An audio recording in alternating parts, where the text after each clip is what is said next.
Hello વિદ્યાર્થી મિત્રો, આપ સૌ વિદ્યાર્થી મિત્રોનું ઓનલાઈન લેક્ચરની અંદર હું હાર્દિક સ્વાગત કરું છું.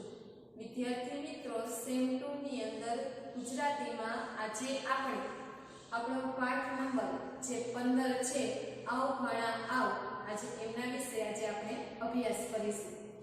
સૌપ્રથમ પાઠના લેખક છે શાહબુદ્દીન રાઠોડ અને આવ ભાણા આવ પાઠનો સાહિત્ય પ્રકાર છે હાસ્ય કથા.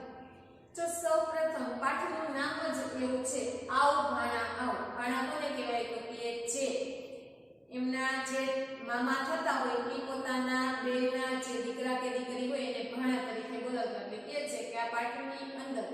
જે દુદા મામા છે એ પોતાની દુકાનની અંદર આવનાર દરેક ગ્રાહકને તેઓ મામા કહેતા. એટલા માટે બધા જ વ્યક્તિઓ તેમને મામા કહેતા. બરાબર? અને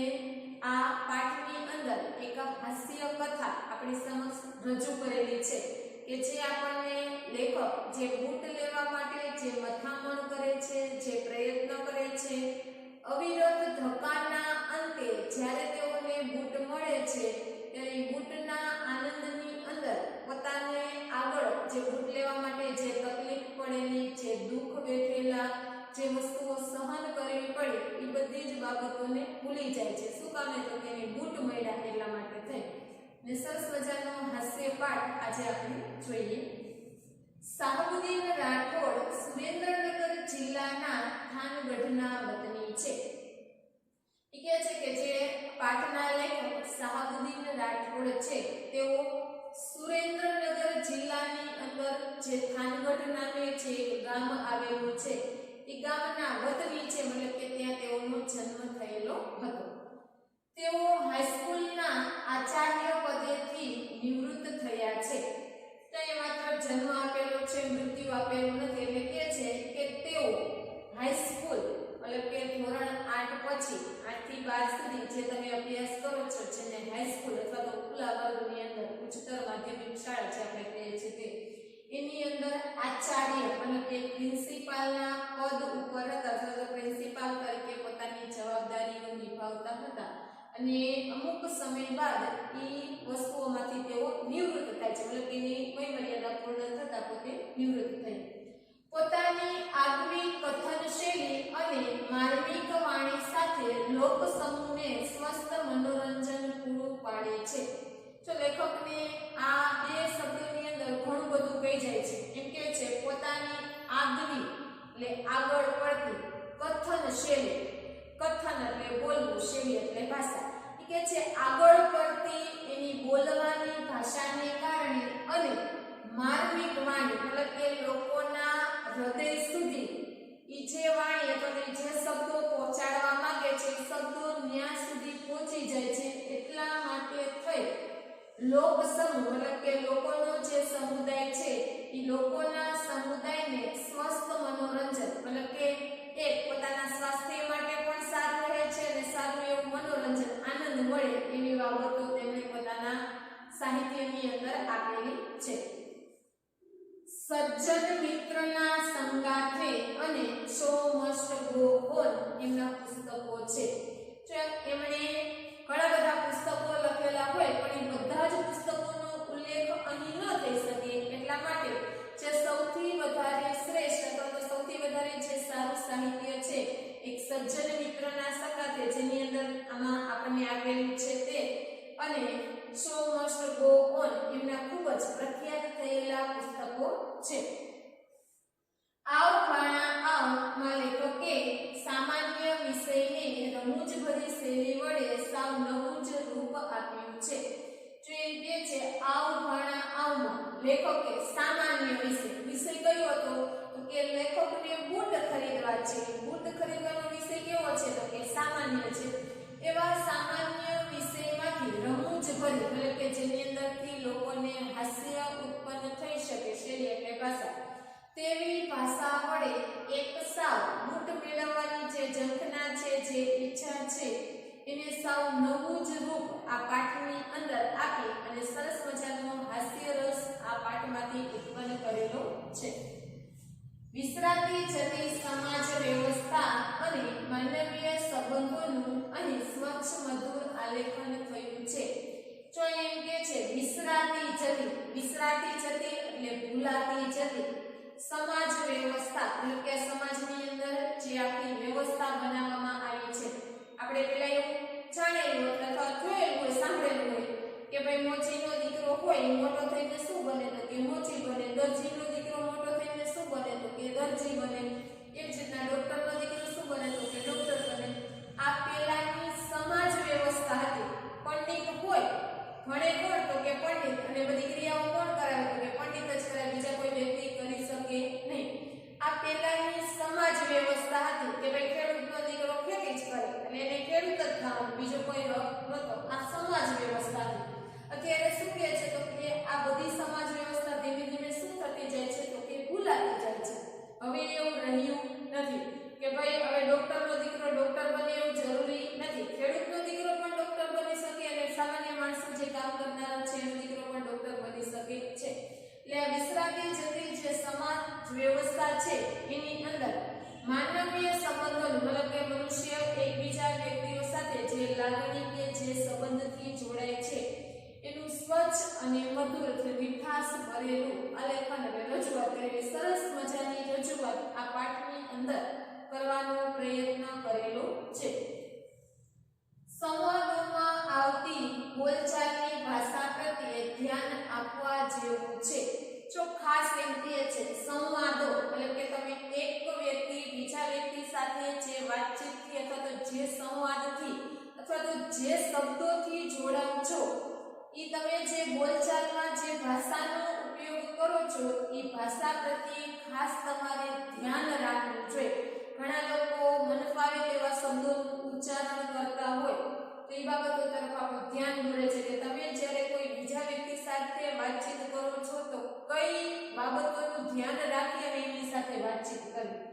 પ્રસ્તુત હાસ્ય કથા એમના સજ્જન મિત્રના સંગાથે સંગ્રહ પોથીમાંથી પસંદ કરવામાં આવેલી છે જો આપણે જોયું કે એમણે બે પુસ્તકો લખ્યા છે એક સજ્જન મિત્રના સંગાથે અને સો મસ્ટ ગો ઓન નામનું જે પુસ્તક છે એ બે પુસ્તકો લખ્યા એમાંની આપણને જે આવો ભાણા આવો જે પાઠ આપેલો છે કેમાંથી લીધેલો છે તો કે એમણે જે હાસ્ય કથા લખી સજ્જન મિત્રના સંગાથે ઈ સંગ્રહ પોથીમાંથી આ પાઠનો આ અંશ કે પસંદ કરવામાં આવેલો છે અથવા તો એની અંદરથી લીધેલું છે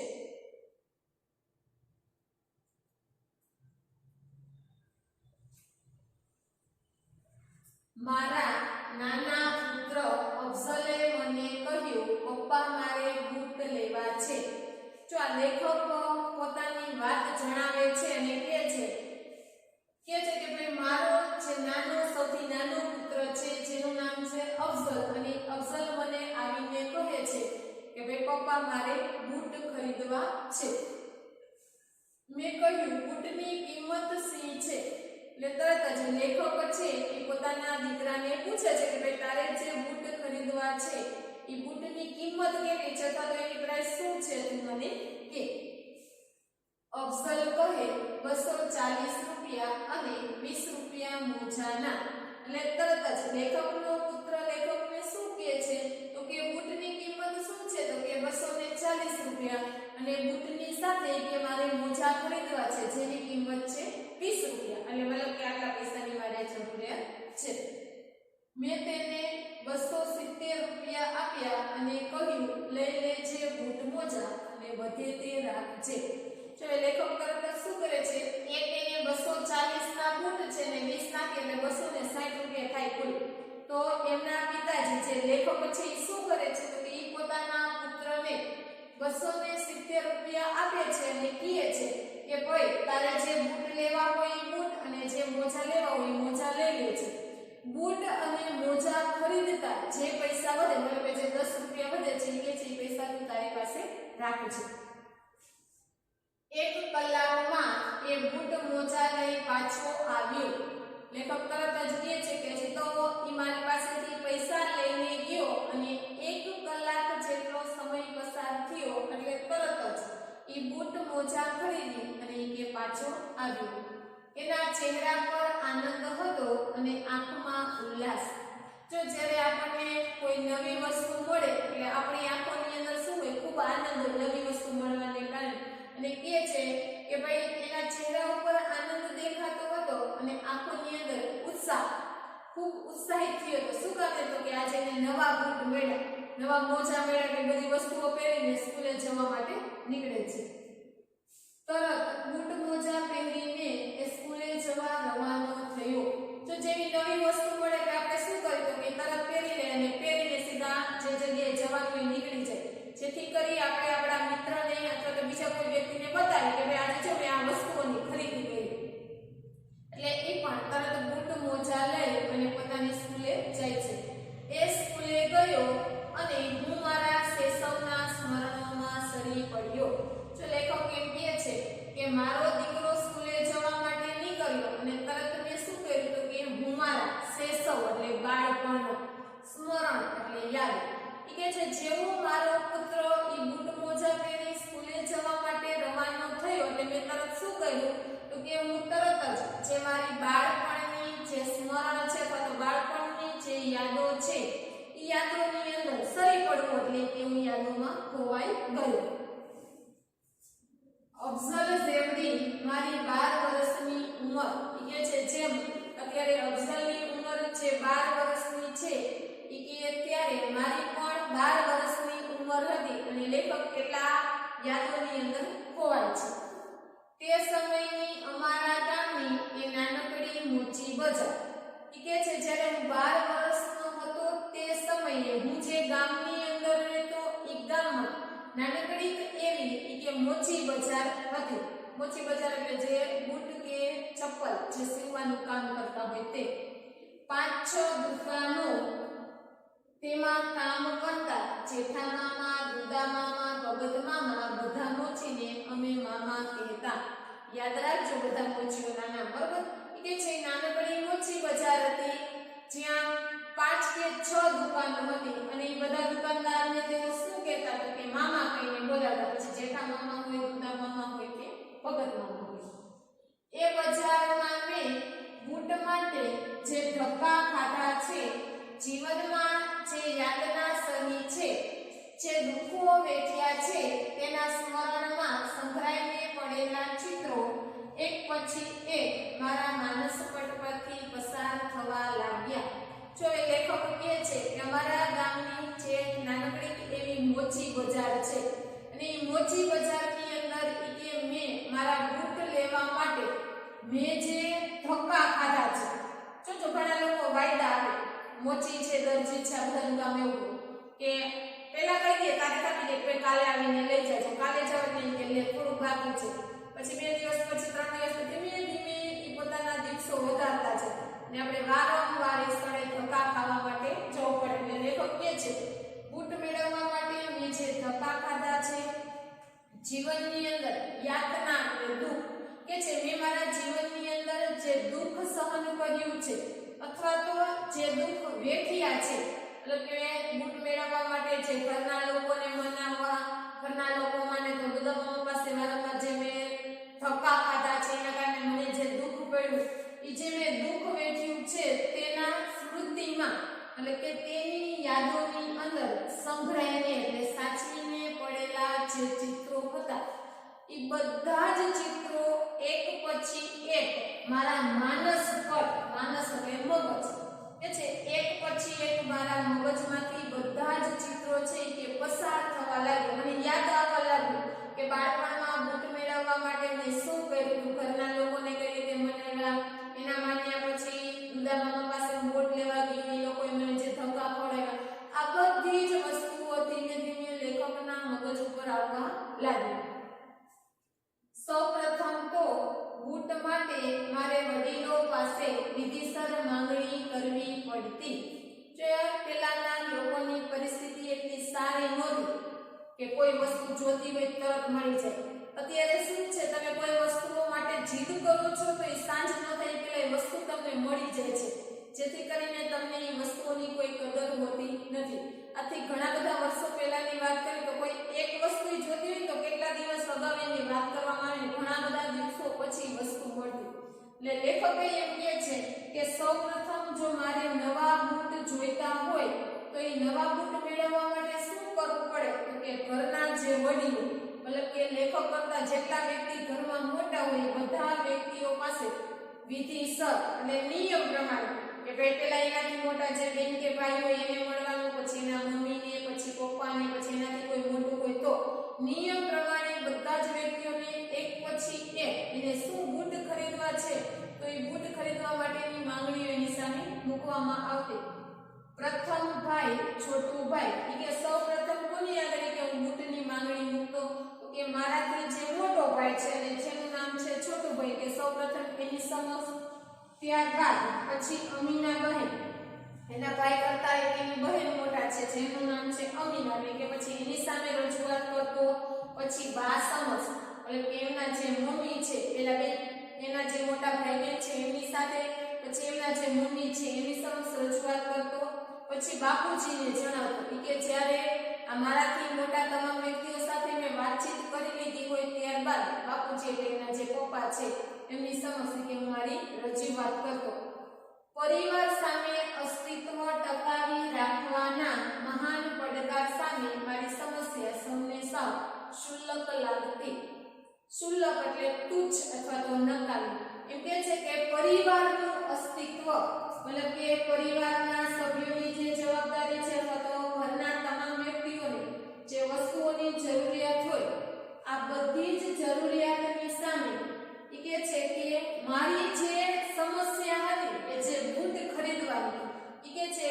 પરિવારનું અસ્તિત્વ ટકાવી રાખવા મતલબ કે ખાવા પીવાની જરૂરિયાત છે, બીજી જે વસ્તુઓ વિના ન ચાલે તે જરૂરિયાતો સમક્ષ કે મારી સમસ્યા બધાને કેવી લાગતી તો કે સાવ શુલ્લક મતલબ કે સાવ તુચ્છ અથવા તો નકામી લાગતી. બૂટ વિના ચાલે, જમવાની કોઈ વસ્તુ ન હોય તો ચાલે કે ન ચાલે એટલા માટે થઈ અને મારી બાબત સાવ કે નકામી લાગી. એટલે કોઈ લક્ષ્ય આપતું નહીં. લક્ષ્ય એટલે ધ્યાન. કે છે મારી સમસ્યા બધાને સાવ નકામી લાગી એટલા માટે થઈ ઘરના કોઈ પણ વ્યક્તિ એ બાબત તરફ કે ધ્યાન દેતા નહીં. સાતમ આઠમનો મેળો, તરણેતરનો મેળો, ગણેશ ઉત્સવ, નવરાત્રી, લગ્નગાળો, શાળાનો પ્રવાસ વગેરે બૂટ પહેરવાના પ્રસંગો ગણી શકાય.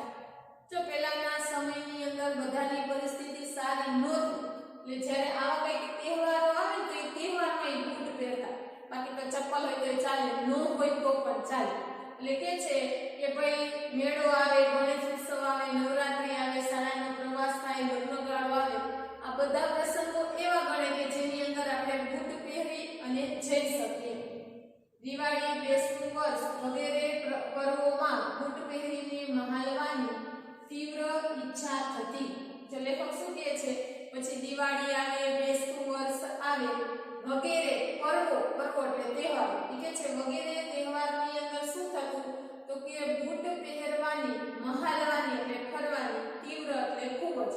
કે છે બૂટ પહેરીને ફરવાની ખૂબ જ ઈચ્છા થતી. અને મારી માંગણી અવારનવાર નામંજૂર થવા છતાં હું નેપોલિયનની જેમ હિંમત હાર્યા વગર મારા પ્રવાસો ચાલુ રાખતો. તો એ શું કહે છે કે વારંવાર બૂટ માટેની મારી જે માંગણી હતી એ શું થતી તો કે વારંવાર એ વસ્તુઓ નામંજૂર થતી અથવા તો એ બાબતો સ્વીકારવામાં આવતી નહીં. કે તેમ છતાં પણ હું નેપોલિયનની જેમ, તમે ધોરણ 5 ની અંદર જે ભણતા હશો એમાં ગુજરાતીમાં એક પાઠ હતો એની અંદર આવે છે નેપોલિયન. કે છે એની જેમ કે હું હિંમત હાર્યા વિના કે મેં મારા પ્રવાસો શું રાખ્યા તો કે ચાલુ રાખ્યા. હું હિંમત હાર્યો નહીં અને એ પ્રવૃત્તિ કે મેં સતત ચાલુ રાખેલી. આખરે મારા બૂટ ખરીદવાનો પ્રશ્ન સમગ્ર પરિવાર માટે જટિલ સમસ્યા બની જાય એટલી હદે મારા પ્રયાસો પહોંચતા ત્યારે પરિવારના બધા સભ્યોની મીટિંગ મળતી. જો લેખક શું કહે છે કે ભાઈ મારા બૂટ ખરીદવાનો જે પ્રશ્ન છે એ પ્રશ્ન સમગ્ર એટલે આખા પરિવાર માટે જટિલ એટલે વિકટ, સમસ્યા એટલે પરિસ્થિતિ કે ખૂબ ભયંકર પરિસ્થિતિ આ બૂટ ખરીદવાની જ્યાં સુધી ઊભી ન થઈ છે એટલી હદે અથવા તો ત્યાં સુધી નહીં કે મારા પ્રયત્નો ચાલુ રહેતા અને અંતે શું થતું તો કે ઘરના બધા સભ્યોની મીટિંગ ગોઠવવામાં આવતી. તેઓને પૂછવામાં આવતું કે ભાઈ અત્યારે બૂટ ખરીદવાનો પ્રશ્ન વધારે મહત્વનો છે કે ઘરના બીજા કોઈ સભ્યોની જે જરૂરિયાત છે એ વધારે મહત્વની છે. એ બાબતોમાંથી જે સૌથી વધુ મહત્વનું હોય એ વાતનો સ્વીકાર થતો અને બીજી વસ્તુઓ છે એ નામંજૂર થતી. બૂટ કરતા કઈ બાબતો વધુ મહત્વની છે? જેમ કે છે ભાઈ બધાએ સભ્યોને ભેગા કરીને પૂછવામાં આવે કે ભાઈ બૂટ લેવાનો એક પ્રસંગ છે એ બાબત મહત્વની છે કે ઘરની અંદર બીજી કોઈ એવી વસ્તુઓની જરૂરિયાત છે જે બૂટ કરતા વધારે મહત્વની છે. એની વિગતવાર ચર્ચા થતી. તેની વિગતે ચર્ચા થતી મતલબ કે વિગતવાર આ બધી વસ્તુઓનું ધ્યાન રાખવામાં આવે કે કઈ બાબત સૌથી વધારે મહત્વની છે. બૂટ ખરીદવા ઈ કે ભાઈ ઘરની કોઈ જવાબદારીઓ છે તે. મને બૂટ આપવા જોઈએ તેવો સૈદ્ધાંતિક સ્વીકાર થતો. કે છે ઘણી વખત મારી સમસ્યા એટલે હદ સુધીને આમ વિકટ થઈ જતી અને એવી બાબતો નક્કી કરવામાં આવતી કે ભાઈ હવે આને પહેલા સૌથી પહેલા બૂટ આપવા જોઈએ એવો નિર્ણય કે લેવામાં આવતો. પરંતુ સમગ્ર પરિસ્થિતિની સમીક્ષા કર્યા પછી સર્વાનુમતે નક્કી થતું કે જૂના બૂટને રિપેરિંગ કરાવી ફાટ્યા હોય ત્યાં થીગડા મરાવી નવી સબથરી નાખી પાલિશ કરાવી જોનાર ઓળખી ન શકે તેવા નવા જેવા બનાવી દેવા. કે પહેલા એવો નિર્ણય લેવામાં આવતો કે આને નવા બૂટ આપવા જોઈએ. પરંતુ પછી ઘરની આખી પરિસ્થિતિની નિરીક્ષણ કરવામાં આવે અને બાબતોનું ધ્યાન દોરવામાં આવે. ત્યારબાદ કે બધા લોકો સાથે મળી સર્વાનુમતે એક નિર્ણય મને આપતા કયો તો કે તારા જે જૂના બૂટ છે એને રિપેર કરવા મતલબ કે કોઈ જગ્યાએથી તૂટેલા હોય તો થીગડું મરાવી સાચા કરાવી લેવા. ફાટ્યા હોય ત્યાં થીગડું મરાવું મતલબ કે બૂટ જે જગ્યાએથી ફાટી ગયા હોય એ જગ્યાએ થીગડું મરાવી દેવાનું. નવી સબથરી નાખવી. તમારા જે બૂટ હોય એની નીચે તમે જ્યારે અંદર પગ નાખો છો ત્યારે ઘણી વખત તમારી પગની સાથે બહાર નીકળી જાય જેને સબથરી કહેવાય. બરાબર એટલે કે છે કે જો એ સબથરી તૂટી ગઈ હોય તો શું કરવાનું તો કે નવી નખાવી દેવી. પાલિશ કરાવ મતલબ કે પહેલાના સમયની અંદર બૂટ પાલિશ કરવામાં આવતા. બરાબર એટલે કે છે કે ભાઈ જો જૂના થઈ ગયા હોય તો બૂટને બીજી વખત પોલિશ કરાવી દેવાય. જોનાર મતલબ કે કોઈ વ્યક્તિ દૂરથી જોવે કે તમે તમારા બૂટને રિપેર કરાવેલો છે ઓળખી ન શકે કે એવા નવા જેવા જ બનાવી દેવાય. મને આ નિર્ણય સંભળાવવામાં આવતો. કે છે પછી ત્યારબાદ બધા વ્યક્તિઓ સાથે મળી અને મને આ નિર્ણય સંભળાવતા શું કરવાનું છે તો કે તારા જે જૂના બૂટ છે એ જૂના બૂટને તારે રિપેર કરાવી અને પહેરવાના છે. કોઈ કેસમાં સાવ નિર્દોષ છૂટવાની આશા હોય તેને બદલે 5 વર્ષની કેદની સજા થાય ને આરોપી ઢીલો ઢફ થઈ જાય તેમ હું કુટુંબીજનોનો નિર્ણય સાંભળી હું ઢીલો ઢફ થઈ જતો. લેખક શું કહે છે કે જે કેસ ચાલતો હોય કોર્ટની અંદર અને જે આરોપી છે એને એવું લાગતું હોય કે ભાઈ હું આ કેસમાંથી સાવ નિર્દોષ છૂટી જઈશ કારણ કે મારો કોઈ વાક નથી અને મને કોઈ સજા થવાની નથી. કે એના બદલે અહીંયા શું થતું તો કે એના બદલે એ વ્યક્તિને 5 વર્ષની જેલની સજા થાય. એને વિશ્વાસ હતો કે હું છૂટી જઈશ જેલમાં જઈશ અને એની જગ્યાએ 5 વર્ષની સજા ફરમાવવામાં આવે ત્યારે કે ગુનો કરનાર જે આરોપી છે જેવો ઢીલો ઢફ એટલે નરમ એ જેવો નરમ પડી જાય કે એવો જ હું જ્યારે મને આ જૂના બૂટ રિપેર કરાવી અને પહેરવાનું કહેવામાં આવતું કે ત્યારે હું પણ તેની જેમ કે સાવ નરમ થઈ જતો કારણ કે મને એવું આશા હતી કે નવા બૂટ મળશે પરંતુ શું થયું તો કે એની જગ્યાએ મને એવો ફેસલો સંભળાવવામાં આવ્યો કે ભાઈ તારે તારા જે જૂના બૂટ છે એ જૂના બૂટને રિપેર કરાવી અને પહેરવાના છે કે એ સાંભળીને હું પણ સાવ ઢીલો ઢફ થઈ જતો. આખરે મારા કર્મે લખ્યું કથિત એટલે લેખક એમ કહે છે આખરે એટલે છે મારા કર્મે એટલે નસીબ કે આખરે મારા નસીબની અંદર લખ્યું કથિત મતલબ કે મારા ભાગ્યની અંદર જ આવું લખાયેલું છે ખરાબ લખાયેલું છે જેના કારણે મને નવા બૂટ ચડતા નથી અને આ જૂના જ બૂટને રિપેર કરાવી અને કે મારે પહેરવા પડે છે એમ વિચારીને જૂના જોડા રિપેર કરાવી લેતો કે હું એમ વિચારતો કે મારા નસીબમાં જ આવું લખાયેલું છે તો મારા ભાગ્યમાં જ એવું છે કે મને આ જૂના બૂટ જ રિપેર કરાવીને પહેરવાના છે કે એમ માની અને હું મારા જૂના બૂટને વ્યવસ્થિત રીતે રિપેર કરાવી અને હું કે પહેરી લેતો પછી તો રિપેર કરાવીને આડા અવળા થીગડા માર્યા પછી જોડાનો મૂળ આકાર જતો રહ્યો હોય જો તમે કોઈ પણ બૂટને તમે રિપેર કરો છો એટલે એક જગ્યાએથી તૂટે થીગડું મારો બીજી જગ્યાએથી તૂટે થીગડું મારો વળી ત્રીજી જગ્યાએથી તૂટું થીગડું મારો વારંવાર એ બૂટને થીગડા મારવાને કારણે બૂટનો જે આકાર હોય એ આકાર શું થઈ જાય કે એમાંથી જતો માન કે અણીવાળા બૂટ હોય અને એ અણી જ ત્યાંથી ભાઈ તમે થીગડું મારો તો કઈ થીગડું અણીવાળું ન લાગે બરાબર એ ગોળ થઈ જાય એટલે બૂટનો આકાર કે થીગડા મારીને કે જતો રહ્યો હતો અંતે બાપુજીની પરવાનગીથી મેં એ જોડા સોમાને આપ્યા જો લેખક એમ કહે છે અંતે એટલે છેલ્લે બાપુજી એટલે પિતાજી કે છેલ્લે મેં મારા પિતાજીની મંજૂરી લીધી અને શું કર્યું તો કે મારાથી મારી જે નાની બહેન છે સોમા કે એને મેં મારા બૂટ આપ્યા એણે પણ પ્રથમ હાથમાં લઈ પરીક્ષણ કરી અમને પગે લાગી વિનયપૂર્વક પાછા મૂકી દીધા કે મારી બેને શું કર્યું તો કે સૌપ્રથમ એણે મેં જેવા બૂટ આપ્યા એટલે તરત જ એણે એ બૂટ પોતાના હાથમાં લીધા પછી પરીક્ષણ કરવું એટલે નિરીક્ષણ કર્યું કે ભાઈ આ બૂટ ચાલે એવા છે કે નહીં પછી ત્યાર પછી કે એણે મને પગે લાગી વિનય વિવેક મતલબ કે ખૂબ જ કાળજીથી મને ખરાબ ન લાગે એવી રીતના એને મને જણાવી દીધું કે મારે તારા બૂટ જોતા નથી ત્યારે મારી નવા બૂટ માટેની માંગણી પર મંજૂરીની મુહર મારવામાં આવી કે જ્યારે મારી બહેને એ બૂટ લેવાની ના પાડી કે ત્યારે નવા બૂટ માટે જે મેં માંગણી કરેલી હતી એ માંગણી ઉપર મંજૂરીની મુહર મારી મતલબ કે સિક્કો મારી દેવાનો આવ્યો ને કીધું કે ભાઈ જા હવે તું પણ નવા બૂટ છે એ ખરીદી લે દુદા મામાને ત્યાં જઈ પરમાણુ નાખી આવજે કે છે તરત જ